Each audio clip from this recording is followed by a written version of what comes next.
ರಾಜ್ಯ ರಾಜಕೀಯದಲ್ಲಿ ಬಹಳ ದೊಡ್ಡ ಬೆಳವಣಿಗೆಗಳು ನಡೀತಾ ಇದ್ದಾವೆ. ದಿಢೀರ್ ರಾಜಕೀಯದ ಬೆಳವಣಿಗೆಗಳು ನಡೀತಾ ಇದ್ದಾವೆ. ಸರ್ಕಾರಕ್ಕೆ ಇವತ್ತಿಗೆ ಕರೆಕ್ಟ್ ಆಗಿ ಅರ್ಧ ಅವಧಿ ಮುಕ್ತಾಯ ಆಗಿದೆ. ಅರ್ಧ ಮುಗಿದಿದೆ ಸರ್ಕಾರ, ಇನ್ನು ಅರ್ಧ ಮಾತ್ರ ಬಾಕಿ ಉಳಿದಿದೆ. ಈ ಅರ್ಧ ಸರ್ಕಾರಕ್ಕೆ ಸಿದ್ದರಾಮಯ್ಯನವರು ಮುಖ್ಯಮಂತ್ರಿ ಆಗಿದ್ರು, ಇನ್ನುಳಿದ ಅರ್ಧ ತಮಗೆ ಸಿಗಬೇಕು ಅನ್ನುವಂತಹ ಪಾಲನ್ನ ಕೇಳೋದಕ್ಕೆ ಸಜ್ಜಾದಂತೆ ಭಾಸವಾಗ್ತಾ ಇದೆ ಶಿವಕುಮಾರ್ ಅವರ ಟೀಮ್. ಶಿವಕುಮಾರ್ ಮತ್ತು ಅವರ ಸಹೋದರ ಸದಾಶಿವನಗರದ ಮನೆಯಲ್ಲಿ ಕುಳಿತುಕೊಂಡು ಹಲವಾರು ವಿಚಾರಗಳ ಬಗ್ಗೆ ಸುದೀರ್ಘ ಚರ್ಚೆಯಲ್ಲಿ ನಿರತರಾಗಿದ್ದಾರೆ. ಇಬ್ಬರೇ ಇದ್ದಾರೆ, ಡಿಕೆ ಬ್ರದರ್ಸ್ ಇಬ್ಬರೇ ಇದ್ದಾರೆ. ಆದರೆ ಇವರಿಬ್ಬರೇ ಇಲ್ಲಿ ಸಭೆಯನ್ನ ನಡೆಸ್ತಾ ಇದ್ರೆ ಮತ್ತೆ ದೆಹಲಿಯ ಕಡೆಗೆ ಹೊರಟು ನಿಂತಿದ್ದಾರೆ ಸಚಿವ ಎನ್ ಚೆಲುವರಾಯಸ್ವಾಮಿಯವರ ನೇತೃತ್ವದ ತಂಡ. ಅವರ ನೇತೃತ್ವದಲ್ಲಿ ಈಗ ಶಾಸಕರು ದೆಹಲಿಗೆ ಹೊರಟಿದ್ದಾರೆ ಮತ್ತು ದೆಹಲಿಯಲ್ಲಿ ಅತಿದೊಡ್ಡ ರಾಜಕೀಯ ಬೆಳವಣಿಗೆಗಳು ಆಗುವಂತಹ ಸಾಧ್ಯತೆ ದಟ್ಟವಾಗಿ ಗೋಚರಿಸ್ತಾ ಇದೆ. ರಾಜ್ಯ ರಾಜಕೀಯದಲ್ಲಿ ದಿಢೀರ್ ರಾಜಕೀಯ ಬೆಳವಣಿಗೆ ಆಗ್ತಾ ಇರುವಂತದ್ದು, ಕಾಂಗ್ರೆಸ್ನಲ್ಲಿ ಸಿಎಂ ಬದಲಾವಣೆಯ ಬಗ್ಗೆ ಬಹಳ ದೊಡ್ಡ ಚರ್ಚೆ ನಡೀತಾ ಇರುವುದರ ಸಂದರ್ಭದಲ್ಲಿ ಚೆಲುವರಾಯಸ್ವಾಮಿ ನೇತೃತ್ವದಲ್ಲಿ ದೆಹಲಿಗೆ ಈಗ ಒಂದು ಟೀಮ್ ಹಾರಿದೆ. ಶಿವಕುಮಾರ್ ಬೆಂಬಲಿಗರು ದೆಹಲಿಗೆ ಶಾಸಕರು ಈಗ ಹೊರಟಿರುವಂತದ್ದು ಶಿವಕುಮಾರ್ ಅವರ ಬೆಂಬಲಿಗರು. ಶಿವಕುಮಾರ್ ಅವರ ಬೆಂಬಲಿಗ ಶಾಸಕರು ಈಗ ದೆಹಲಿ ಪರೇಡ್ ಅನ್ನ ಆರಂಭಿಸಿದ್ದಾರೆ. ಇವತ್ತು ದೆಹಲಿಗೆ ಒಟ್ಟು 8 ಜನ ಶಾಸಕರು ಹೊರಟಿದ್ದಾರೆ ಅನ್ನುವಂಥದ್ದು ಈಗ ಇರುವಂತಹ ಸ್ಪಷ್ಟ ಮಾಹಿತಿ. ಈಗಾಗಲೇ ರಾಜ್ಯದಿಂದ 8 ಮಂದಿ ಶಾಸಕರು ದೆಹಲಿಗೆ ಹೊರಟಿದ್ದಾರೆ. ಮಾಗಡಿ ಶಾಸಕ ನೇತೃತ್ವದಲ್ಲಿ ನಾಳೆ ಮತ್ತೊಂದು ಟೀಮ್ ದೆಹಲಿಗೆ ಹೋಗುತ್ತೆ. ಬಾಲಕೃಷ್ಣ ಅವರ ನೇತೃತ್ವದಲ್ಲಿ ಪ್ರಯಾಣ ಬೆಳೆಸ್ತಾ ಇದ್ದಾರೆ. ಮತ್ತೊಂದು ತಂಡದವರು ನಾಳೆ ದೆಹಲಿಗೆ ಹೋಗ್ತಾ ಇದ್ದಾರೆ. ಇವತ್ತು 8 ಜನ ಹೊರಟಿದ್ದಾರೆ, ನಾಳೆ ಮತ್ತೊಂದು ತಂಡ ಹೊರಡ್ತಾ ಇದೆ. ಒಕ್ಕಲಿಗ ಟ್ರಂಪ್ ಕಾರ್ಡ್ ಅನ್ನ ಪ್ಲೇ ಮಾಡ್ತಾರಾ ಈಗ ಡಿಕೆಶಿ ಅವರ ಬೆಂಬಲಿಗ ಶಾಸಕರು? ಯಾಕಂದ್ರೆ ಇದರಲ್ಲಿ ಬಹುಪಾಲು ಶಾಸಕರು ಹಳೆ ಮೈಸೂರು ಭಾಗದವರೇ ಇದ್ದಾರೆ. ಮಂಡ್ಯ, ಬೆಂಗಳೂರು ದಕ್ಷಿಣ ಜಿಲ್ಲೆ ಹಾಗೂ ಬೆಂಗಳೂರು ಗ್ರಾಮಾಂತರ ಜಿಲ್ಲೆಯ ಶಾಸಕರುಗಳಿದ್ದಾರೆ. ಇವರುಗಳು ಬಹಳ ಮುಖ್ಯವಾಗಿ ಇಲ್ಲಿ ಒಕ್ಕಲಿಗ ಟ್ರಂಪ್ ಕಾರ್ಡ್ ಅನ್ನ ಪ್ಲೇ ಮಾಡುವಂತದ್ದು ದಟ್ಟವಾಗಿ ಗೋಚರಿಸ್ತಾ ಇದೆ. ಅದಕ್ಕೆ ಪೂರಕವಾದಂತಹ ಬೆಳವಣಿಗೆಗಳು ಈಗ ಶುರುವಾಗಿದ್ದಾವೆ. ಒಂದ್ ಕಡೆ ಅಣ್ಣ ತಮ್ಮ ಇಬ್ರು ಕುಳಿತು ಸದಾಶಿವನಗರದ ಮನೆಯಲ್ಲಿ ಸುದೀರ್ಘ ಚರ್ಚೆಯಲ್ಲಿದ್ದಾರೆ. ಇಬ್ಬರೇ ಇದ್ದಾರೆ, ಬೇರೆ ಯಾರು ಕೂಡ ಅಲ್ಲಿಲ್ಲ. ಇಲ್ಲಿ ಅಣ್ಣನ ಹಣೆಯಲ್ಲಿ ಮುಖ್ಯಮಂತ್ರಿ ಆಗುವ ಅದೃಷ್ಟ ಬರೆದಿದ್ರೆ ಮುಖ್ಯಮಂತ್ರಿ ಆಗ್ತಾರೆ ಅಂತ ಹೇಳ್ತಿರುವ ತಮ್ಮ ಮತ್ತು ಪೂಜೆಗೆ ಫಲ ಸಿಗುತ್ತೆ, ಪ್ರಾರ್ಥನೆಗೆ ಫಲ ಸಿಗುತ್ತೆ ಅಂತ ಹೇಳ್ತಾ ಇರುವ ಅಣ್ಣ, ಇವರಿಬ್ಬರೂ ಕೂಡ ಜೊತೆಯಲ್ಲಿ ಕುಳಿತುಕೊಂಡು ಸಭೆ ಮಾಡ್ತಾ ಇದ್ದಾರೆ. ಸಭೆಯಲ್ಲಿ ಯಾವ್ಯಾವ ಚರ್ಚೆ ಆಗ್ತಾ ಇದೆ, ಏನೇನು ಆಗ್ತಾ ಇದೆ ಅನ್ನೋದ್ರ ಬಗ್ಗೆ ಇಬ್ರು ಕೂಡ ಗುಟ್ಟು ಬಿಟ್ಟು ಕೊಡ್ತಾ ಇಲ್ಲ. ಯಾಕಂದ್ರೆ ಅವರಿಬ್ಬರ ನಡುವೆ ನಡೀತಾ ಇರುವಂತಹ ಸಭೆ. ಆದ್ರೆ ಈ ಸಭೆಯ ಉದ್ದೇಶ ಏನು ಅನ್ನುವಂಥದ್ದು ಈಗ ಸ್ಪಷ್ಟ ಆಗ್ತಾ ಇದೆ. ಹೊರಟು ನಿಂತಿರತಕ್ಕಂಥ 8 ಜನ ಶಾಸಕರ ತಂಡ ಸಭೆಯಲ್ಲೇನೆ ಇದೆಲ್ಲದರ ಕಂಟ್ರೋಲ್ ಇದೆ ಅನ್ನೋದನ್ನ ತೋರಿಸ್ತಾ ಇದೆ. ಸಭೆಯಲ್ಲಿ ಎಲ್ಲ ವಿಚಾರಗಳು ಕೂಡ ನಡೀತಾ ಇರುವಂಥದ್ದು. ಇವರಿಬ್ಬರ ಅಣ್ಣ ತಮ್ಮ ಇಬ್ಬರು ಈಗಾಗಲೇ ತಮ್ಮ ದಾಳವನ್ನ ಉರುಳಿಸಿ ಆಗಿದೆ. ಮುಖ್ಯಮಂತ್ರಿ ಸಿದ್ದರಾಮಯ್ಯನವರು ಮೈಸೂರು ಪ್ರವಾಸಕ್ಕೆ ಹೊರಟಿದ್ರು. 2 ದಿವಸ ಮೈಸೂರಲ್ಲಿ ಇರಬೇಕಾಗಿತ್ತು, ಆದರೆ ಅರ್ಧದಲ್ಲೇ ಮೊಟಕುಗೊಳಿಸಿ ಇವತ್ತು ಅವರು ಬೆಂಗಳೂರಿಗೆ ವಾಪಸ್ ಆಗಿದ್ದಾರೆ. ಕ್ಲಿಯರ್ ಆಗಿರ್ತಕ್ಕಂಥ ಮೆಸೇಜ್ ಬಹುತೇಕ ಮುಖ್ಯಮಂತ್ರಿಯವರಿಗೂ ಕೂಡ ತಲುಪಿರಬಹುದು. ಈ ರೀತಿಯಾಗಿ ಶಾಸಕರ ತಂಡ ದೆಹಲಿಗೆ ಹೊರಟು ನಿಂತಿರೋದ್ರ ಬಗ್ಗೆ ಈಗಾಗಲೇ ದೆಹಲಿಗೆ ಒಂದ್ ಕಡೆಯಲ್ಲಿ ಶಾಸಕರ ತಂಡ ಹೊರಟು ನಿಂತಿದ್ರೆ, ಮತ್ತೊಂದು ಕಡೆಯಲ್ಲಿ ಇಲ್ಲಿ ಒಂದ್ ಕಡೆ ಅಣ್ಣ ತಮ್ಮಂದ್ರು ಮನೆಯಲ್ಲಿ ಕುಳಿತು ಮಾತನಾಡ್ತಾ ಇದ್ರೆ, ಮತ್ತೊಂದು ಟೀಮನ್ನ ದೆಹಲಿಗೆ ಕಳಿಸಿದ್ದಾರೆ.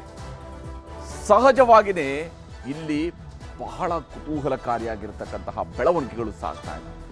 ಇಲ್ಲಿ ಅರ್ಧ ಮುಗಿದಿದೆ ಸರ್ಕಾರ. ಇಬ್ಬರು ಜೊತೆಯಾಗಿ ಕೈ ಎತ್ತಿ ಇವತ್ತಿಗೆ 2.5 ವರ್ಷ ಆಯಿತು. 2.5 ವರ್ಷದ ಹಿಂದೆ ಕಂಠೀರವ ಸ್ಟೇಡಿಯಂನಲ್ಲಿ ನಡೆದಂತಹ ಪ್ರಮಾಣ ವಚನ ಸ್ವೀಕಾರ ಸಮಾರಂಭ ಕಾಂಗ್ರೆಸ್ ಅಧಿಕಾರಕ್ಕೆ ಬಂದಿತ್ತು. ಅಲ್ಲಿಗೆ ಇವತ್ತಿಗೆ ಅದು 2.5 ವರ್ಷದ ಹಿಂದೆ ಆಗಿರುವಂಥದ್ದು. ಈಗ ಎನ್ ಚೆಲುವರಾಯಸ್ವಾಮಿ ಕೃಷಿ ಸಚಿವರು, ನಾಗಮಂಗಲದ ಶಾಸಕರು, ಕುಣಿಗಲ್ ಶಾಸಕ ಡಾಕ್ಟರ್ ರಂಗನಾಥ್, ಮಂಡ್ಯದ ಶಾಸಕ ಗಣಿಗ ರವಿಕುಮಾರ್, ಇವರುಗಳು ಈಗ ದೆಹಲಿ ಪ್ರಯಾಣವನ್ನು ಆರಂಭಿಸಿದ್ದಾರೆ. ಇವರ ಜೊತೆಗೆ ಸೇರಿಕೊಳ್ಳೋದಿಕ್ಕಿರುವಂತವರು ಮತ್ತು ಹೊರಟು ನಿಂತಿರುವಂತವರಲ್ಲಿ ಇಕ್ಬಾಲ್ ಹುಸೇನ್, ರಾಮನಗರದ ಶಾಸಕರು, ಮಾಗಡಿ ಶಾಸಕ ಎಸ್ ಸಿ ಬಾಲಕೃಷ್ಣ, ಆನೇಕಲ್ ಶಾಸಕ ಬಿ ಶಿವಣ್ಣ, ಇವರು ಕೂಡ ಈಗಾಗಲೇ ದೆಹಲಿಗೆ ಹೊರಟಿದ್ದಾರೆ.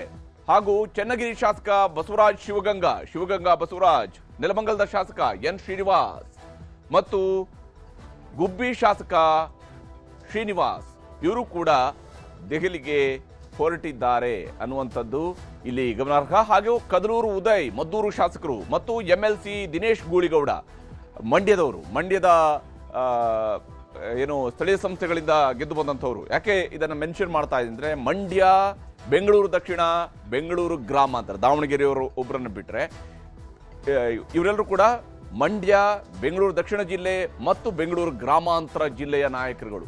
ಇವರುಗಳು ಈಗ ದೆಹಲಿಗೆ ಹೊರಟಿರುವಂಥದ್ದು. ಇವರ ಜೊತೆಗೆ ಬಸವರಾಜ್ ಶಿವಗಂಗಾ ಅವರು ಕೂಡ ಜಾಯಿನ್ ಆಗ್ತಾ ಇದ್ದಾರೆ. ಎಲ್ಲ ಹೊರಟಿರತಕ್ಕಂತಹ ಶಾಸಕರು, ಅವರ ಲೆಕ್ಕಾಚಾರ ಇವೆಲ್ಲವನ್ನು ಕೂಡ ನಾವು ಗಮನಿಸಬೇಕಾಗಿದೆ. ಯಾವ ಉದ್ದೇಶಕ್ಕಾಗಿ ಹೊರಟಿದ್ದಾರೆ, ಏನಿದೆ ದೆಹಲಿಯಲ್ಲಿ ಅನ್ನುವಂತಹ ವಿಚಾರಗಳಿಗೆ ಬಂದಾಗ ಇವರ ಪ್ರಕಾರ ಬಹುತೇಕ ಈಗಿರುವ ಮಾಹಿತಿಯ ಪ್ರಕಾರ ಅವರು ಮೊದಲಿಗೆ ಮಲ್ಲಿಕಾರ್ಜುನ ಖರ್ಗೆ ಅವರನ್ನ ಇವತ್ತು ರಾತ್ರಿ ಭೇಟಿ ಆಗಬಹುದು, ಹಾಗೂ ನಾಳೆ KC ವೇಣುಗೋಪಾಲ್ ಅವರನ್ನ ಭೇಟಿ ಆಗಬೇಕು ಅನ್ನುವಂತಹ ಉದ್ದೇಶವನ್ನು ಹೊಂದಿದ್ದಾರೆ. ಇಲ್ಲಿವರೆಗೆ 2.5 ವರ್ಷ ತುಂಬೋ ತನಕ ನಾವೇನೂ ಮಾಡಿಲ್ಲ, ಸರ್ಕಾರಕ್ಕೆ ಯಾವುದೇ ರೀತಿಯ ಡಿಸ್ಟರ್ಬೆನ್ಸ್ ಅನ್ನು ಮಾಡಿಲ್ಲ, ಸಹಕಾರ ಕೊಟ್ಟಿದ್ದೀವಿ.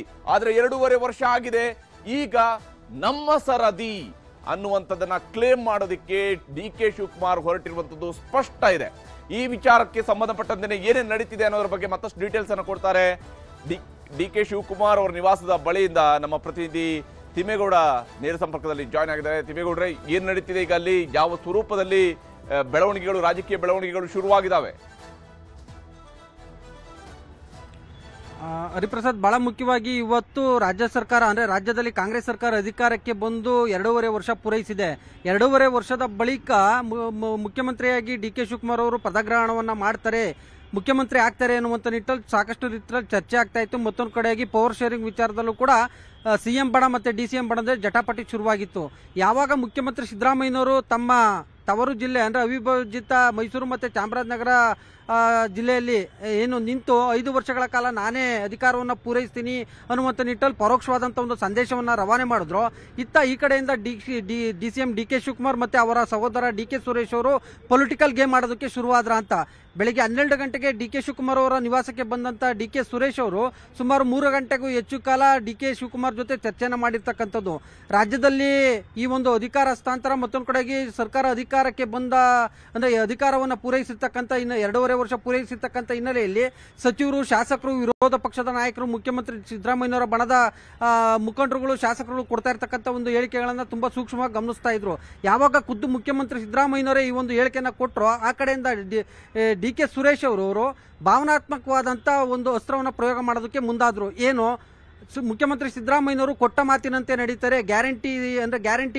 ಗ್ಯಾರಂಟಿಗಳ ಭರವಸೆಯನ್ನು ಕೂಡ ಕೊಟ್ಟಿದ್ರು, ಅದರಂತೆ ಆ ಒಂದು ಭರವಸೆಯನ್ನು ಕೂಡ ಈಡೇರಿಸಿದ್ದಾರೆ. ಮತ್ತೊಂದು ಕಡೆಯಾಗಿ ಯಾವುದೇ ವ್ಯಕ್ತಿ ರಾಜಕಾರಣದಲ್ಲಿ ಶಾಶ್ವತವಾಗಿ ಉಳಿಬೇಕಾದ್ರೆ ಕೊಟ್ಟ ಮಾತಿನಂತೆ ನಡಿಬೇಕು, ನುಡಿದಂತೆ ನಡಿಬೇಕು, ಅವಾಗ ಮಾತ್ರ ಯಶಸ್ವಿ ನಾಯಕನಾಗೋದಕ್ಕೆ ಸಾಧ್ಯ ಅನ್ನುವಂಥ ಒಂದು ನೇರವಾಗಿ ಒಂದು CM ಸಿದ್ದರಾಮಯ್ಯನವರಿಗೆ ಒಂದು ಸಂದೇಶವನ್ನ ರವಾನೆ ಮಾಡಿದ್ರು. ಒಂದ್ ವೇಳೆ ಏನಾದರೂ ನೀವು ನಮ್ಮ ಸಹೋದರ DK ಶಿವಕುಮಾರ್ಗೆ ಏನಾದರೂ ಮುಖ್ಯಮಂತ್ರಿ ಹುದ್ದೆಯನ್ನ ಬಿಟ್ಕೊಡದೇ ಇದ್ರೆ ನೀವು ಕೂಡ ವಚನ ಭ್ರಷ್ಟತೆಯ ಆರೋಪವನ್ನು ಎದುರಿಸಬೇಕಾಗುತ್ತೆ ಅಂತದೊಂದು ಭಾವನಾತ್ಮಕವಾದಂಥ ಒಂದು ಸಂದೇಶವನ್ನ ಇವತ್ತು DK ಸುರೇಶ್ ಅವರು ರವಾನೆ ಮಾಡಿರ್ತಕ್ಕಂಥದ್ದು. ಯಾಕಂತ ಹೇಳಿದ್ರೆ ತಮ್ಮ ಮಾತಿನುದ್ದಕ್ಕೂ ಕೂಡ ನಾವು ರಿಯಾಕ್ಷನ್ಗೆ ಹೋದಂಥ ಸಂದರ್ಭದಲ್ಲಿ ಏನು ಸ್ಟಾರ್ಟಿಂಗ್ ಇಂದ ಎಂಡ್ ವರ್ಗೂ ಕೂಡ ಸುಮಾರು 10-15 ನಿಮಿಷಗಳ ಕಾಲ ನಡೆದಂಥ ಈ ಒಂದು ಏನು ಬೈಟ್ ರಿಯಾಕ್ಷನ್ಸ್ ಅಲ್ಲಿ ಸುಮಾರು ಒಂದು 12-13 ಬಾರಿ ಈ ಒಂದು ಪದವನ್ನು ಉಪಯೋಗಿಸಿರ್ತಕ್ಕಂಥದ್ದು. ಪದೇ ಪದೇಯಾಗಿ ಕೊಟ್ಟ ಮಾತಿನಂತೆ ನಡಿಬೇಕು ಅನ್ನುವಂಥ ಒಂದು ನಿಟ್ಟಿನಲ್ಲಿ. ಸೊ ಹೀಗಾಗಿ ಎಲ್ಲ ಒಂದ್ ಕಡೆಗೆ ಎಮೋಷನಲ್ ಕಾರ್ಡ್ ಪ್ಲೇ ಮಾಡೋದ್ರ ಮುಖಾಂತರ ಇದೀಗ CM ಸಿದ್ದರಾಮಯ್ಯನ ಕಟ್ಟಿ ಹಾಕೋದಕ್ಕೆ ಮುಂದಾದ್ರ ಅಂತ. ಯಾಕಂತ ಹೇಳಿದ್ರೆ ಸಹಜವಾಗಿ ಸರ್ಕಾರ ಅಧಿಕಾರಕ್ಕೆ ಬಂದ ಡೇ 1 ಇಂದಲೂ ಕೂಡ DCM DK ಶಿವಕುಮಾರ್ ಸೇರಿದಂತೆ ಅವರ ಬಣದ ಶಾಸಕರುಗಳು ಪವರ್ ಶೇರಿಂಗ್ ವಿಚಾರವನ್ನ ಜೀವಂತವಾಗಿ ಇಟ್ಕೊಂಡ್ ಬಂದಿದ್ರು. ಇದೀಗ 2.5 ವರ್ಷ ಪೂರೈಸಿರ್ತಕ್ಕಂಥ ಹಿನ್ನೆಲೆಯಲ್ಲಿ ಸಹಜವಾಗಿ DK ಶಿವಕುಮಾರ್ ಮುಖ್ಯಮಂತ್ರಿ ಆಗ್ತಾರೆ, ಹೈಕಮಾಂಡು ಕೂಡ ಎಲ್ಲೊಂದ್ ಕಡೆಗೆ DK ಶಿವಕುಮಾರ್ಗೆ ಸಮ್ಮತಿಯನ್ನು ಸೂಚಿಸಬಹುದು ಅನ್ನುವಂಥ ನಿಟ್ಟಿನಲ್ಲಿ ಚರ್ಚೆ ಆಗ್ತಾ ಇತ್ತು. ಇದಕ್ಕೆ ಪೂರಕವಾಗಿ ಏನು DK ಸುರೇಶ್ ಮತ್ತೆ DK ಶಿವಕುಮಾರ್ ಅವರು ಕೂಡ ಮಲ್ಲಿಕಾರ್ಜುನ ಖರ್ಗೆ ಅವ್ರನ್ನ ಭೇಟಿ ಮಾಡಿದ್ರು. ಮತ್ತೊಂದು ಕಡೆಗೆ ಯಾವ ಸಚಿವ ಸಂಪುಟ ಪುನರಚನೆ ಬಗ್ಗೆ ಕೂಡ ಚರ್ಚೆ ಆಗಿಲ್ಲ ಅನ್ನುವಂಥ ನಿಟ್ಟಿನಲ್ಲಿ ನೇರವಾಗಿ CM ಸಿದ್ದರಾಮಯ್ಯನವರ ಬಣಕ್ಕೆ ತಿರುಗೇಟನ್ನು ಕೂಡ ಕೊಟ್ಟಿದ್ರು. ಯಾಕಂತ ಹೇಳಿದ್ರೆ ಧನ್ಯವಾದ ತಮ್ಮೆಲ್ಲ ಡೀಟೇಲ್ಸ್ಗಾಗಿ. ಇಲ್ಲಿ ಈಗಾಗಲೇ ಒಂದು ಅಂಶವನ್ನು ನಾವು ಸ್ಪಷ್ಟವಾಗಿ ಗಮನಿಸಬೇಕು. ಸರ್ಕಾರಕ್ಕೆ ಅರ್ಧ ಅವಧಿ ಮುಕ್ತಾಯ ಆಗಿದೆ, ಅರ್ಧ ಮುಗಿದಿರುವಂತಹ ಸರ್ಕಾರ ಇದು. ಈ ಅವಧಿಯಲ್ಲಿ ನೋಡಿ, ಒಂದು ಪೂರ್ಣಾವಧಿಯ ಸರ್ಕಾರದ ಅರ್ಧ ಭಾಗದಲ್ಲಿ ಆಗ್ತಾ ಇರುವಂತಹ ಬೆಳವಣಿಗೆ ಮತ್ತು ಕರೆಕ್ಟ್ ಆಗಿ ಇವತ್ತೇ ನಡೀತಾ ಇರುವಂತಹ ಬೆಳವಣಿಗೆ ಹಲವಾರು ಅಂಶಗಳನ್ನ ಮುನ್ನೆಲೆಗೆ ತರ್ತಾ ಇದೆ. ಒಂದು, ಇಲ್ಲಿ ಬಹಳ ಪ್ರಮುಖವಾಗಿ ನಾವು ಗುರುತಿಸಬೇಕಾಗಿರುವಂತದ್ದು ಶಿವಕುಮಾರ್ ಅವರು ಇದುವರೆಗೆ ಅಂದ್ರೆ ಇವತ್ತಿನ ದಿವಸದವರೆಗೆ ಅವರು ಮುಖ್ಯಮಂತ್ರಿ ಆಗುವಂತಹ ವಿಚಾರಕ್ಕೆ ಸಂಬಂಧಪಟ್ಟಂತೆ ಬಹಿರಂಗವಾಗಿ ಯಾವುದೇ ರೀತಿಯಂತಹ ಮಾತುಗಳನ್ನು ಹೇಳಿಲ್ಲ. ಅದಕ್ಕೆ ಪೂರಕವಾಗಿ ಯಾವುದೇ ರೀತಿಯಾದಂತಹ ಚಟುವಟಿಕೆಗಳು ನಡೆದಿರಲಿಲ್ಲ. ಆದ್ರೆ ಇವತ್ತು ಅದು ನಡೀತಾ ಇದೆ. ಈ ಹಿಂದೆ ಶಿವಕುಮಾರ್ ಅವರ ಬಣದ ಶಾಸಕರುಗಳು ಮಾತಾಡಿದ್ದಾರೆ. ಶಿವಕುಮಾರ್ ಅವರಿಗೆ ಮುಖ್ಯಮಂತ್ರಿ ಆಗೋದಕ್ಕೆ ಅವಕಾಶ ಮಾಡಿಕೊಡ್ಬೇಕು, ಅವರಿಗೆ ಅವಕಾಶವನ್ನ ತೆರೆದುಕೊಡ್ಬೇಕು, ಇವೆಲ್ಲ ವಿಚಾರಗಳನ್ನ ಬಹಿರಂಗವಾಗಿ ವ್ಯಕ್ತಪಡಿಸಿದ್ದಾರೆ. ಹಾಗೆಯೇ ಸಿದ್ದರಾಮಯ್ಯನವರ ಬಣದ ಶಾಸಕರುಗಳು ಕೂಡ ಬಹಿರಂಗವಾಗಿ ತಮ್ಮ ಅಭಿಪ್ರಾಯಗಳನ್ನ ವ್ಯಕ್ತಪಡಿಸಿದ್ದಾರೆ.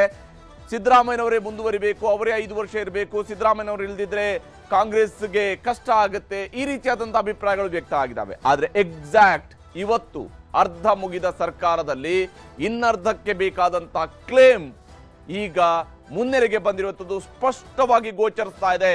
ಇದು ರಾಜ್ಯ ರಾಜಕೀಯದ ಬಹಳ ದೊಡ್ಡದಾದಂತಹ ಬೆಳವಣಿಗೆ. ಇದುವರೆಗೆಲ್ಲ ನೋಡ್ತಾ ಇದ್ದಿದ್ದು ಕೇವಲ ಟ್ರೇಲರ್ಗಳು ಮಾತ್ರ. ಇದುವರೆಗೆ ಆಗಿರುವಂತದ್ದು ಕೇವಲ ಟ್ರೇಲರ್ಗಳು. ಈ ಹಿಂದೆ ಯಾರ್ಯಾರು ಏನೇನೆಲ್ಲ ಮಾತನಾಡಿದರೆ ಅವೆಲ್ಲವೂ ಕೂಡ ಟ್ರೇಲರ್ಗಳಿಗೆ ಸೀಮಿತ. ಆದ್ರೆ ಇವತ್ತಿನಿಂದ ಬಹುಶಃ ಕರ್ನಾಟಕದ ರಾಜಕೀಯದಲ್ಲಿ, ಅದು ವಿಶೇಷವಾಗಿ ಕಾಂಗ್ರೆಸ್ ಪಕ್ಷದಲ್ಲಿ ಪಿಕ್ಚರ್ ಶುರುವಾದಂತೆ ಗೋಚರಿಸ್ತಾ ಇದೆ. ಇದು ಎಲ್ಲಿಗೂ ಹೋಗುತ್ತೆ, ಕ್ಲೈಮ್ಯಾಕ್ಸ್ ಏನಾಗುತ್ತೆ ನೋಡ್ಬೇಕಾಗಿದೆ. ಬಹಳ ಇಂಟ್ರೆಸ್ಟಿಂಗ್ ಆಗಿರುವಂತದ್ದು. ಯಾಕಂದ್ರೆ ಸರ್ಕಾರದ ಸರ್ಕಸ್ ಬಹಳ ಜೋರಾಗಿ ಸಾಗ್ತಾ ಇದೆ. ರಾಜ್ಯ ಕಾಂಗ್ರೆಸ್ ಸರ್ಕಾರಕ್ಕೆ 2.5 ವರ್ಷ, ಇನ್ನೂ ಕೂಡ ಗೊಂದಲಗಳು ಮುಗಿದಿಲ್ಲ. ವಿಶೇಷವಾಗಿ ಇವತ್ತು ಈಗ ನಡೀತಾ ಇರುವಂತಹ ಬೆಳವಣಿಗೆಯನ್ನು ನಾವು ಗಮನಿಸ್ತಾ ಹೋದ್ರೆ, ಗ್ಯಾರಂಟಿಗಳ ಸಂಭ್ರಮದಲ್ಲಿದ್ದ ಸರ್ಕಾರದ ಸುತ್ತ ಈಗ ಅಧಿಕಾರದ ಹಂಚಿಕೆಯ ಮಾತು ಇದುವರೆಗೆ ಮಾತಾಗಿ ಕೇಳ್ತಿತ್ತು, ಈಗ ದೊಡ್ಡ ಶಬ್ದವಾಗಿದೆ. ಅದು ದೊಡ್ಡ ಸದ್ದು ಮಾಡೋದಕ್ಕೆ ಶುರು ಮಾಡಿದೆ. ರಾಜ್ಯ ಸರ್ಕಾರ ಈಗ ಅರ್ಧ ದಾರಿಗೆ ಬಂದು ನಿಂತಿರುವಂತದ್ದು ಸ್ಪಷ್ಟ ಇದೆ.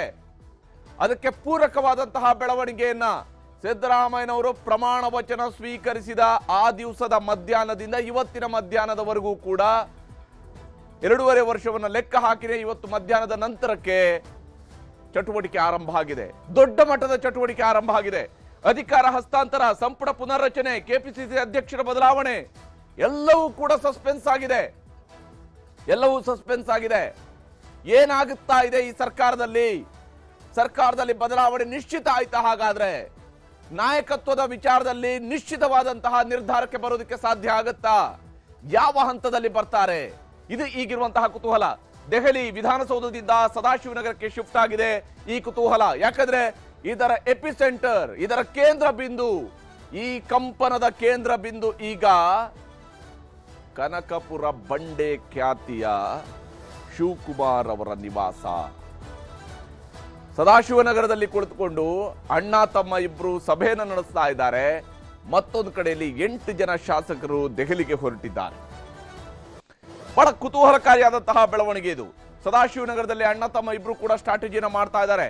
ಅಣ್ಣ ತಮ್ಮ ರಾಜಕೀಯ ದಾಳ ಏನು ಅನ್ನೋದ್ರ ಬಗ್ಗೆ ಈಗ ಎಲ್ಲರ ಕುತೂಹಲ ಗರಿಗೆದರಿರುವಂತದ್ದು. ಎಲ್ಲೆಡೆಯೂ ಇರುವಂತಹ ಕುತೂಹಲ ಇದೆ ಇವಾಗ. ಯಾಕಂದ್ರೆ ಈ ಬಾರಿಯ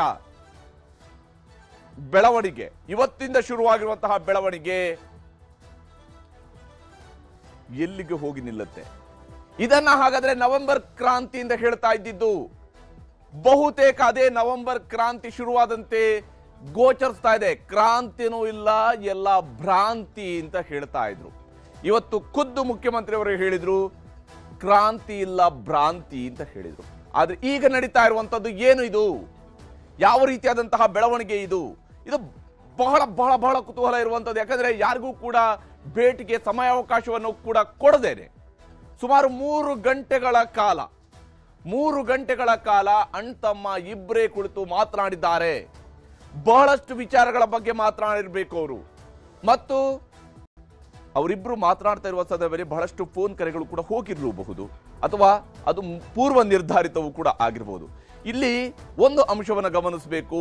ಎನ್ ಚೆಲುವರಾಯಸ್ವಾಮಿ ಅವರ ನೇತೃತ್ವದಲ್ಲಿ ನಿಯೋಗ ದೆಹಲಿಗೆ ಹೊರಟಿರುವಂತದ್ದು. ಕೃಷಿ ಸಚಿವ ಎನ್ ಚೆಲುವರಾಯಸ್ವಾಮಿ ಅವರ ನೇತೃತ್ವದಲ್ಲಿ ಹೊರಟು ನಿಂತಿರತಕ್ಕಂತಹ ತಂಡ ಇದು.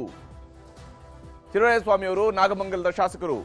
ಮಂಡ್ಯ, ಬೆಂಗಳೂರು ದಕ್ಷಿಣ, ಬೆಂಗಳೂರು ಗ್ರಾಮಾಂತರ, ಈ 3 ಜಿಲ್ಲೆಗಳ ಕಾಂಗ್ರೆಸ್ ಶಾಸಕರುಗಳೆಲ್ಲರೂ ಕೂಡ ಈಗ ಹೊರಟಿದ್ದಾರೆ. ಮಳವಳ್ಳಿ ಶಾಸಕರು ಇಲ್ಲ ಇದರಲ್ಲಿ. ಹಾಗೆಯೇ ಶ್ರೀರಂಗಪಟ್ಟಣದ ಶಾಸಕರು ಸೋಫಾರ್ ಅವರು ಕೂಡ ಇಲ್ಲ. ಆದ್ರೆ ಇಲ್ಲಿ ಯಾವಾಗ ಈ ಬೆಳವಣಿಗೆಗಳು ಬಹಿರಂಗ ಆಗೋದಕ್ಕಿಂತ ಸ್ವಲ್ಪ ಮುಂಚಿತವಾಗಿಯೇ ಅಂದ್ರೆ ದೆಹಲಿಗೆ ಹೊರಟಿರ್ತಕ್ಕಂತಹ ಶಾಸಕರ ವಿಚಾರಗಳು ಬಯಲಾಗೋದಿಕ್ಕೆ ಸ್ವಲ್ಪ ಮುಂಚಿತವಾಗಿಯೇ ಸಿದ್ದರಾಮಯ್ಯನವರ ಪ್ರವಾಸದಲ್ಲಿ ಏರುಪೇರಾಗಿದೆ. ಮುಖ್ಯಮಂತ್ರಿಯವರ ಪ್ರವಾಸ ಏರುಪೇರಾಗಿದೆ. ಅಂದ್ರೆ ಈ ಸುದ್ದಿ ಬಹಿರಂಗ ಆಗೋದಕ್ಕಿಂತ ಮುಂಚಿತವಾಗಿ ಖಂಡಿತವಾಗಿಯೂ ಕೂಡ ಮುಖ್ಯಮಂತ್ರಿಯವರಿಗೆ ಈ ಸುದ್ದಿ ತಲುಪಿರುತ್ತೆ. ಈ ಕಾರಣಕ್ಕಾಗಿಯೂ ಕೂಡ ಇರಬಹುದು. ಯಾಕಂದ್ರೆ ಚಾಮರಾಜನಗರ ಮತ್ತು ಮೈಸೂರು ಪ್ರವಾಸದಲ್ಲಿದ್ದಂತಹ ಮುಖ್ಯಮಂತ್ರಿ ಸಿದ್ದರಾಮಯ್ಯನವರು ಬೆಂಗಳೂರಿಗೆ ವಾಪಸ್ ಆಗಿದ್ದಾರೆ. ರಾಜ್ಯ ರಾಜಕೀಯದಲ್ಲಿ ನಡೀತಾ ಇರುವಂತಹ ಬೆಳವಣಿಗೆಗಳ ಬಹಳ ಕುತೂಹಲಕಾರಿಯಾಗಿರ್ತಕ್ಕಂತಹ ಸಂಗತಿಗಳು ಇವು. ಯಾಕಂದ್ರೆ ಚಾಮರಾಜನಗರ ಜಿಲ್ಲೆಯಲ್ಲಿ ಇವತ್ತು ಸಹಕಾರ ಇಲಾಖೆಯ ಸಹಕಾರ ಸಪ್ತಾಹ ಕಾರ್ಯಕ್ರಮದ ಸಮಾರೋಪ ಇತ್ತು. ಆದ್ರೆ ಆ ಸಮಾರೋಪ ಕಾರ್ಯಕ್ರಮವನ್ನು ಮುಗಿಸಿ ಮುಖ್ಯಮಂತ್ರಿ ಸಿದ್ದರಾಮಯ್ಯನವರು ನೇರವಾಗಿ ಬೆಂಗಳೂರಿಗೆ ಬರ್ತಾ ಇದ್ದಾರೆ. ಚಾಮರಾಜನಗರದಲ್ಲಿ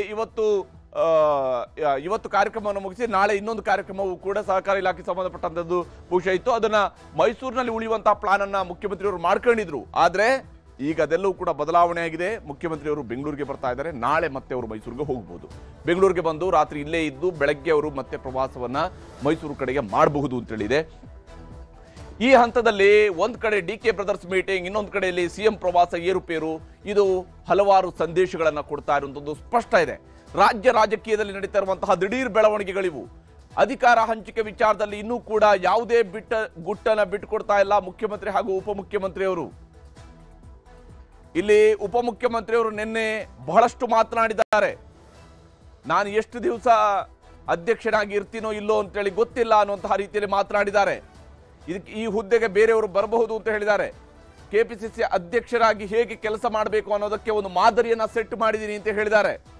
100 ಕಾಂಗ್ರೆಸ್ ಕಚೇರಿಗಳ ಸ್ಥಾಪನೆಯನ್ನ ಮಾಡಿಸುವಂತಹ ಕೆಲಸವನ್ನ ಮಾಡಿದ್ದೀನಿ ಅನ್ನುವಂತ ಹೇಳಿದ್ದಾರೆ. ಇವೆಲ್ಲವೂ ಹೇಳಿರ್ತಕ್ಕಂತಹ ಡಿ ಕೆ ಶಿವಕುಮಾರ್ ಅವರು ಸ್ಪಷ್ಟವಾಗಿ ಒಂದು ಸಂದೇಶವನ್ನು ಹೇಳಿದ್ರು. ನಾನು ಅಧ್ಯಕ್ಷನಾಗಿ ಇಲ್ಲದೆ ಇದ್ರೂ ಕೂಡ ನಾಯಕತ್ವದಲ್ಲಿರ್ತೇನೆ, ಫ್ರಂಟ್ ಲೈನ್ ನಲ್ಲಿ ಇರ್ತೇನೆ ಅಂತ ಹೇಳಿದ್ರು. ಫ್ರಂಟ್ ಲೈನ್ ನಲ್ಲಿ ಇರುವಂತಹದರ ಅರ್ಥ ಹಾಗಾದ್ರೆ ಮುಖ್ಯಮಂತ್ರಿಯಾಗಿನ 2028ಕ್ಕೆ ಕಾಂಗ್ರೆಸ್ ಅನ್ನ ಮತ್ತೆ ಅಧಿಕಾರಕ್ಕೆ ತರ್ತೀನಿ ಅನ್ನುವಂತಹ ಮಾತುಗಳನ್ನ ಹೇಳ್ತಾ ಇದ್ರು ಶಿವಕುಮಾರ್ ಅವರು. ಬಹಳಷ್ಟು ಅರ್ಥಗಳಿದಾವೆ ಅಂತ ಹೇಳಿದ್ವಿ. ನಿನ್ನೆ ಕೂಡ ಕಾರ್ಯಕ್ರಮದಲ್ಲಿ ಹೇಳ್ತಾ ಇದ್ವಿ. ಒಗ್ಗಟ್ಟಿನಿಂದ ಮಾತಾಡಿದರೆ ಒಗ್ಗಟ್ಟನ್ನ ಬಿಚ್ಚಿಡಬೇಕಾಗಿರುವಂತದ್ದು ಕಾಂಗ್ರೆಸ್ ಹೈಕಮಾಂಡ್. ಈಗ ಸಿಎಂ ಪ್ರವಾಸದಲ್ಲೂ ಕೂಡ ಏರುಪೇರು ಆಗಿದೆ. ಅಧಿಕಾರ ಹಂಚಿಕೆ ವಿಚಾರದಲ್ಲಿ ಗುಟ್ಟು ಬಿಟ್ಟುಕೊಡದ ಸಿಎಂ ಹಾಗೂ ಡಿಸಿಎಂ. ಇಲ್ಲಿ ಸಿದ್ದರಾಮಯ್ಯನವರಿಗೆ ವಿಶೇಷವಾಗಿ ಇವತ್ತು ಒಂದು ವಿಚಾರವನ್ನು ನೆನಪಿಸಿದ್ದಾರೆ. ಅದು ಡಿ ಕೆ ಸುರೇಶ್ ಅವರು ನೆನಪಿಸಿಟ್ಟಿರ್ತಕ್ಕಂತಹ ಮಾತುಗಳು. ಯಾಕಂದ್ರೆ ಮುಖ್ಯಮಂತ್ರಿ ಸಿದ್ದರಾಮಯ್ಯನವರಿಗೆ ಅವರು ಕೇಳಿದಾರಂಥದ್ದು ಇದೇ. ಮಾತು ಉಳಿಸಿಕೊಳ್ತಾರ ಸಿಎಂ, ಕೊಟ್ಟ ಮಾತಿನಂತೆ ಅವರು ನಡ್ಕೊಳ್ತಾರೆ ಅಂತ. ಕಾಂಗ್ರೆಸ್ನವರ ಸರ್ಕಾರದ ಈ ಅವಧಿಯಲ್ಲಿ ಮತ್ತು ಹಿಂದಿನ ಅವಧಿಯಲ್ಲೂ ಕೂಡ, ಸಿದ್ದರಾಮಯ್ಯನವರ ಸರ್ಕಾರದ ಹಿಂದಿನ ಅವಧಿಯಲ್ಲೂ ಕೂಡ ಒಂದು ಪಾಯಿಂಟ್ ಅನ್ನು ಅವರು, ಅದೊಂದು ರೀತಿಯಂತ ಘೋಷವಾಕ್ಯವನ್ನು ಅವರು ಹೇಳ್ತಾ ಇದ್ರು. ನುಡಿದಂತೆ ನಡೆದ ಸರ್ಕಾರ ನಮ್ಮದು. ಇದು 2018ರಲ್ಲೂ ಕೂಡ ಸಿದ್ದರಾಮಯ್ಯರು ಚುನಾವಣೆಗೆ ಹೋಗುವುದಕ್ಕಿಂತ ಮುಂಚಿತವಾಗಿ ಹೇಳಿದಂತಹ ಮಾತು. ಮತ್ತು ಈ ಬಾರಿ ಸರ್ಕಾರ ಬಂದು ಪಂಚ ಗ್ಯಾರಂಟಿ ಯೋಜನೆಗಳನ್ನು ಜಾರಿಗೊಳಿಸುವುದಕ್ಕೆ ಶುರು ಮಾಡಿದಾಗಲೇ ಹೇಳಿದಂತಹ ಮಾತು ಕೂಡ ನುಡಿದಂತೆ ನಡೆದಂತಹ ಸರ್ಕಾರ ನಮ್ಮದು ಅಂತ ಹೇಳ್ತಾ ಇದೆ. ಈಗ ಅದೇ ನುಡಿದಂತೆ ನಡೆಯುವ ಬೇಕಾದ ಕಾಲವನ್ನ ಸಿದ್ದರಾಮಯ್ಯನವರಿಗೆ ನೆನಪಿಸಿದ್ದಾರೆ ಉಪಮುಖ್ಯಮಂತ್ರಿಯವರ ತಮ್ಮ ಡಿ ಕೆ ಸುರೇಶ್. ಸಿಎಂ ಕೊಟ್ಟ ಮಾತು ತಪ್ಪೋದಿಲ್ಲ. ನೋಡಿ, ಹಿಂದೆ ಯಡಿಯೂರಪ್ಪನವರಿಗೆ ಒಂದು ಮಾತು ಹೇಳ್ತಿರು, ಅವರು ನಾಲ್ಗೆ ಮೇಲೆ ನಿಂತಿರುವ ನಾಯಕ ಅಂತ. ಅಂದ್ರೆ ಅವ್ರು ಕೊಟ್ಟ ಮಾತನ್ನ ತಪ್ಪೋದಿಲ್ಲ ಅಂತ ಹೇಳಿ. ಈಗ ಸಿದ್ದರಾಮಯ್ಯನವ್ರಿಗೆ ಹೇಳ್ತಾ ಇದ್ದಾರೆ, ಮುಖ್ಯಮಂತ್ರಿಯವರು ಕೂಡ ಸಿದ್ದರಾಮಯ್ಯನವರು ಕೂಡ ಕೊಟ್ಟ ಮಾತು ತಪ್ಪೋದಿಲ್ಲ. ಕರೆಕ್ಟ್ ಆಗಿ ಇವತ್ತು ನೆನಪಿಸಿರುವಂತದ್ದು ಕೊಟ್ಟ ಮಾತನ್ನ. ಹಾಗಾದ್ರೆ ಯಾವುದದು ಕೊಟ್ಟ ಮಾತು? ಸಿದ್ದರಾಮಯ್ಯನವರು ಕೊಟ್ಟಿರುವಂತಹ ಮಾತು ಯಾವುದು? ಈ ಕುತೂಹಲ ಇದೆ. ಈಗ ಸುರೇಶ್ ಮಾತಿನ ಪ್ರಕಾರ 2.5 ವರ್ಷಗಳ ಸೂತ್ರ ಇದ್ದಿದ್ದು ನಿಜವೇ? ಯಾಕಂದ್ರೆ ಸಿದ್ದರಾಮಯ್ಯನವರ ಬಣದವರು ಅಥವಾ ಹಿರಿಯ ನಾಯಕರುಗಳು, ಡಾಕ್ಟರ್ ಜಿ ಪರಮೇಶ್ವರ್ ಅವರು, MB ಪಾಟೀಲ್ರು ಈಗಾಗಲೇ ಹೇಳಿರ್ತಕ್ಕಂಥ ಬಹಿರಂಗ ಹೇಳಿಕೆಗಳು ಆನ್ ರೆಕಾರ್ಡ್ ಇರುವಂತದ್ದು. ನಮ್ಮಲ್ಲಿ ಯಾವುದೇ ರೀತಿಯಾದಂತಹ ಅಧಿಕಾರ ಬದಲಾವಣೆಗೆ ಸಂಬಂಧಪಟ್ಟಂತಹ ಸೂತ್ರಗಳ ಬಗ್ಗೆ ನಮ್ಮ ನಡುವೆ ಚರ್ಚೆ ಆಗಿಲ್ಲ, ನಮ್ಗೆ ಅದರ ಬಗ್ಗೆ ಗೊತ್ತಿಲ್ಲ ಅಂತ ಹೇಳ್ತಾ ಇದ್ರು. ಆದ್ರೆ ಇಲ್ಲಿ ಮುಖ್ಯಮಂತ್ರಿಯವರ ಹತ್ರ ಕೇಳ್ತಾ ಇದ್ದಾರೆ, ಕೊಟ್ಟ ಮಾತನ್ನ ಅವರು ತಪ್ಪುವುದಿಲ್ಲ. ಹಾಗಾದ್ರೆ ಏನ್ ನಡೆದಿದೆ? ದಾಖಲೆ ಮಾಡೋದು ಮುಖ್ಯವಲ್ಲ, ಕೊಟ್ಟ ಮಾತು ಉಳಿಸ್ಕೊಳ್ಬೇಕು ಅಂತೇಳಿ ಸುರೇಶ್ ಅವರು ಹೇಳಿದ್ದಾರೆ.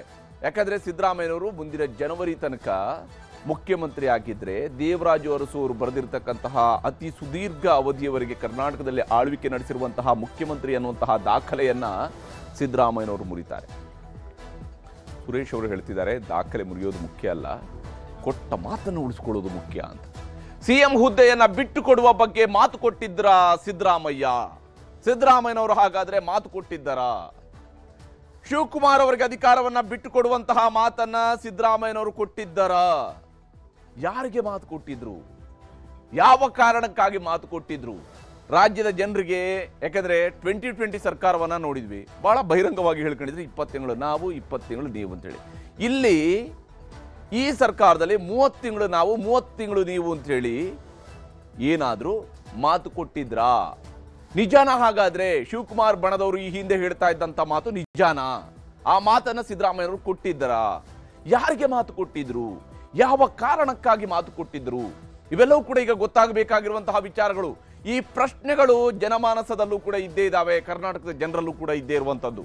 ಸಿದ್ದರಾಮಯ್ಯನವರು ತಪ್ಪದಂತೆ ನಡೆಸಿಕೊಡ್ಬೇಕಾದಂತಹ ಮಾತು ಯಾವುದು? ಯಾವ ಮಾತನ್ನು ಅವರು ನಡೆಸಿಕೊಡ್ಬೇಕು? ಸುರೇಶ್ ಅವರಿಗೆ, DK ಶಿವಕುಮಾರ್ ಅವರಿಗೆ, ಕಾಂಗ್ರೆಸ್ಗೆ ಯಾವ ಮಾತನ್ನು ಅವರು ನಡೆಸಿಕೊಡ್ಬೇಕಿದೆ? ನುಡಿದಂತೆ ನಡೆಯುವ ಸರ್ಕಾರ ಎನ್ನುವವರ ನಡುವೆ ಮತ್ತಷ್ಟು ಈಡೇರದ ಮಾತುಗಳಿದಾವ. ನುಡಿದಂತೆ ನಡೆಯುವ ಸರ್ಕಾರ ನಮ್ದು ಅಂತ ಹೇಳ್ತಾರೆ ಇವರು. ನುಡಿದಂತೆ ನಡಿಬೇಕಾಗತ್ತೆ, ನಡೆದಿದ್ದೀವಿ ಅಂತ ಅವ್ರು ಕ್ಲೇಮ್ ಮಾಡ್ಕೊಳ್ತಿದ್ದಾರೆ ಸರ್ಕಾರದವರು. ಹಾಗಾದ್ರೆ ಇವರ ನಡುವೆ ಜನ ಕೇಳಿಸ್ಕೊಳ್ಳದೆ ಇರುವಂತಹ, ನುಡಿದಿರುವಂತಹ ಮಾತುಗಳು ಬೇರೆ ಯಾವ್ದಾದ್ರು ಇದಾವೆ? ಸುರೇಶ್ ಅವರ ಮಾತನ್ನು ನಿಮಗೆ ತೋರಿಸ್ತೀನಿ. ಯಾವತ್ತೂ ಕೂಡ ಕೊಟ್ಟ ಮಾತನ್ನ ತಪ್ಪುವಂತವ್ರಲ್ಲ. ಯಾರಿಗೆ ಏನಾರ ಮಾತು ಕೊಟ್ಟಿದ್ರು ತಪ್ಪೋದಿಲ್ಲ. ಈ ಕರ್ನಾಟಕದ ರಾಜ್ಯ ಜನಕ್ಕೆ ಕಳೆದ 5 ವರ್ಷದಿಂದ ಏನೇನ್ ಮಾತು ಕೊಟ್ಟಿದ್ರು ಎಲ್ಲ ಭರವಸೆಗಳನ್ನ ಈಡೇರಿಸಿದ್ದಾರೆ. ಈಗಲೂ ಕೂಡ ಈ ಸರ್ಕಾರದಲ್ಲೂ ಕೂಡ ಯಾರ್ಯಾರಿಗೆ ಏನೇನ್ ಕೊಟ್ಟಿದ್ದಾರೆ ಮಾತು, ಅದ್ರ ಮಾತಿನಂತೆ ನಡೀತಾ ಇದ್ದಾರೆ. ಅದರಲ್ಲಿ ಏನೋ ತಪ್ಪೇನಿದೆ?